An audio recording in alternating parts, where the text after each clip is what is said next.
Hi, I'm Christy Horfedal from AdamSmithWorks, and this is Shannon Chamberlain doing a Adam Smith questionnaire with me. Hi, I'm Shannon. I'm a tutor at St. John Santa Fe, and I did my graduate work on Adam Smith and Jane Austen. Okay, first question. Would you rather be loved or lovely? So I wonder if those things are more closely connected. If there's a certain sense in which being loved helps us be lovely. That would be my theory.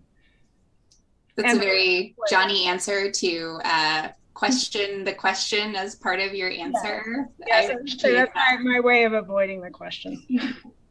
All right, I'm going to do it to you again. Wealth of Nations or Theory of Moral Sentiments? Will she give the same answer?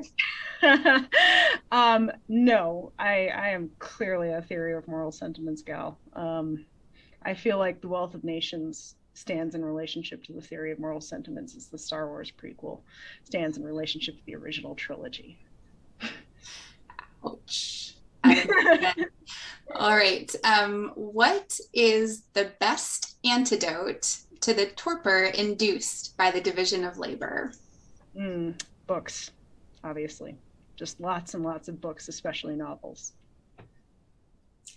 So, I actually have a question about novels that I'll ask you now since you brought them up. I know that you think that people should read Jane Austen if they're reading Adam Smith, but in addition to Jane Austen, what is kind of the next few novelists or novels that you would suggest people turn to? George Eliot for sure. So Middlemarch is, I think, widely regarded as the best novel in the English language. And I agree with that. I think that it's wonderful. I would also say, though, that some of the novels that were more contemporary with Smith are quite good. Samuel Richardson's novels are a lot of fun. The other one that's, again, roughly contemporary with Smith is Les Liaisons Dangereuses by Chadella de Loclos. And I think there are a lot of Smithian themes in that.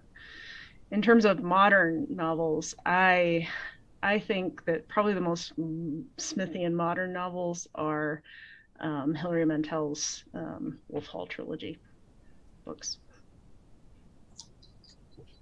I think I learned about those books actually from you, so I'll thank you for that as well. Um, what do you pursue for pleasure that once followed from necessity? Crocheting. What do you like about it? So there's two things I like about it. I like that I can't be doing anything else while I'm doing it because I really have to focus on it. And then the other thing that I like about it is it's all math based. So when you multiply all the stitches, it creates certain geometric shapes in relationship to where you start with. So it's all proportions and ratios. You'll have to show me some of the things that you're proud of. I'd love to see those. I think there's a lot of knitters and crocheters in the network. I can't knit. I don't know why, but So you've already mentioned a few novels that you would recommend. Smith says that one of the times we experience sympathy is when we share an appreciation for the same piece of literature or work of art. So is there anything in addition to the ones you've already mentioned that you think that people would want to read or listen to or watch or look at to feel sympathy with you? well, one of my most formative books was The Secret History by Donna Tartt. And it's about this kind of St. John's like college in Vermont. And there's a bunch of Greek language students and they get up to various things. I'm not going to spoil it, but um, so much about my worldview has been formed by that book. And my the way I came upon it was that a guy I was dating at the time gave it to me, and I later married him, reader. So I think that's just a testament to how that book gets me. And how he got you to share the book with you. Um, what is the last thing that your impartial spectator said to you? Oh, my impartials. I was having a really rough day the other day, and I was just kind of I was kind of losing it with my classes, and um, I was making sort of negative comments about my employer that were ill-advised, and so my impartial spectator told me, go for a walk in the arroyo where no one can see you, get it all out, and then come back. And I thank my impartial spectator for that because that was a good idea. And that's a beautiful place to walk to. What does your impartial spectator look like who's telling you to take a walk? Oh boy.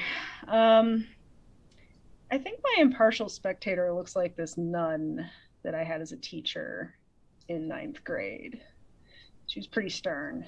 Um, and but I mean she was stern, but she loved us all and she wanted us to be better.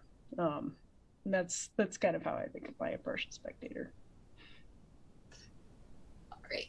If you could have dinner with Adam Smith, who else would you invite and what would you want to discuss with them? Yeah, I mean, when you have a dinner party, you got to think about your guests. So it seems like you should probably invite one of his friends. Hume was an obvious choice, but I don't know. I think, I mean, if you wanted to see fireworks fly, of course, you would ask Samuel Johnson. They sort of famously didn't get along, those two. I don't know. I think I'd invite a modern philosopher, somebody who works on Smith. I'm not quite sure. Maybe Deirdre McCloskey. Um, I would just like to watch that conversation right there. That would be a very good one.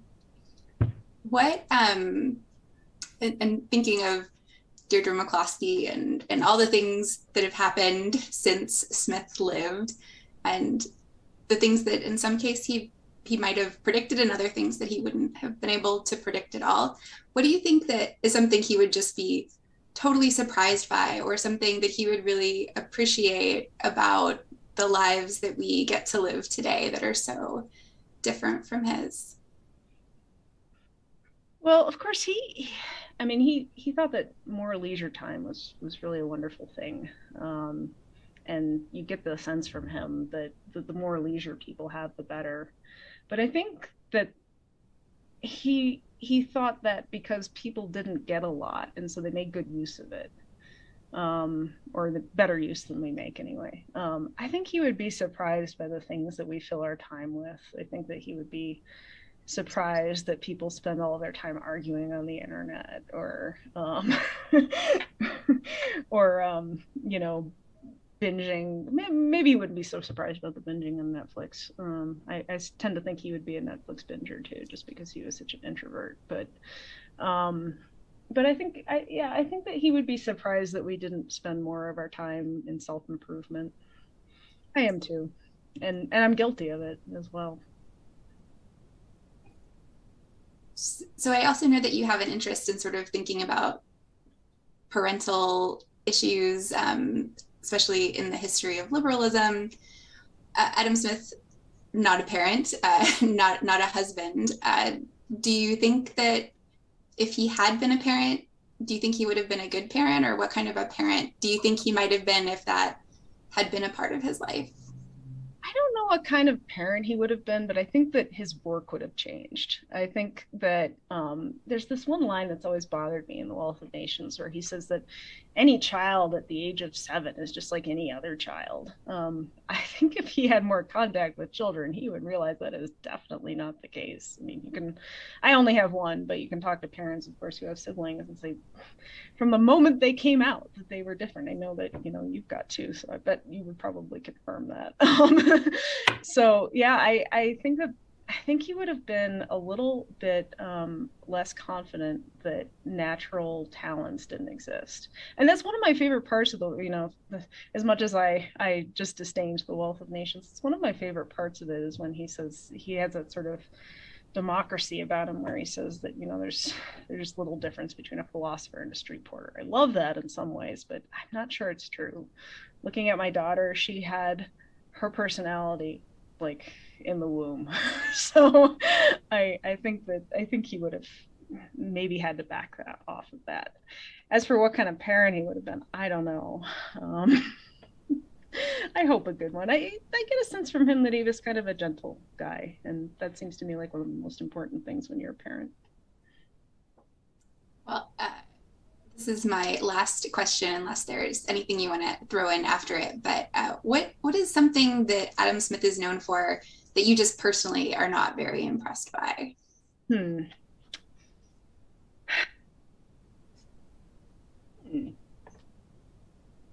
Well, of course, there's always this version of Adam Smith where, he's an advocate of selfishness or something like that, which, of course, lots of work has been done to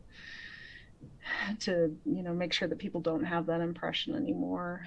I think he would be a little bit sad that people only know about the pin factory and the division of labor. It seems like we never really get past that. And I just had a senior who wrote a great thesis on his program of education, and it ended up asking a really interesting question to me, which is, does Adam Smith advocate education for the personal moral improvement of people, or is it some kind of society-wide improvement? Is it really, is he moving into social science more than he is into the individual personal moral thing? And I'd like to keep him interested in both. I'd like to keep him interested in the personal moral improvement of people. So to whatever extent he's known as a sociologist, I wish he wasn't. Well, thank you very much for talking about Adam Smith with me today. Is there anything you wish I'd asked you, or anything you want to throw in at the end for our watchers? Well, I was kind of waiting for that question about the ducks and the horses, to which I was going to say, I was going to do the Johnny thing again and say, well, I don't think that he would fight either, because he's a lover, not a fighter. And I think that he would definitely go with the duck-sized horses because they'd be useful around the pin factory. They could trot along and carry things. Well, I'm sorry I didn't ask you that question, but I got to answer it anyway. So I'm glad we got to fit that in. All right. Well, thank you very much.